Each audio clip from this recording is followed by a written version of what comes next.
लग्नानंतर होईलच प्रेमचा एक धमाकेदार प्रोमो आता आला आहे. तर या प्रोमोप्रमाणे आता पार्थ आपल्या ऑफिसमधून बाहेर येतो आणि बघतो की त्याची कार मात्र पंक्चर्ड असते. आणि आता इथे रिक्षाही मिळणार नाही असं म्हणतो तो. तर आता एक रिक्षा रिक्षा म्हणून ओरडल्यानंतर एक रिक्षा थांबते.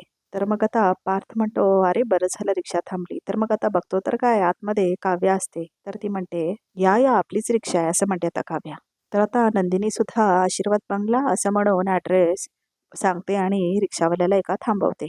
तर मग आता तो रिक्षावाला मीटरही चालू करतो. अगदी देवासारखे भेटलात असं म्हणते आता नंदिनी. देवा नाही जीवा असं म्हणतो तो आता रिक्षावाला. तर तो रिक्षावाला आता जीवाच असतो. तर आता नंदिनी म्हणते, तुम्ही? तर आता दुसरीकडे पार्थसुद्धा काव्याच्या रिक्षामध्ये बसलेला असतो. तर आता दोघेही म्हणजे जीवा आणि नंदिनी एका रिक्षामधून जात असतात आणि आता पार्थ आणि काव्यासुद्धा दुसऱ्या रिक्षामध्ये. तर आता हा प्रोमो ह्याच ह्याच आठवड्यामध्ये एका एपिसोडमध्ये दाखवला जाईल. तर ह्या चॅनलला नक्की सबस्क्राईब करा.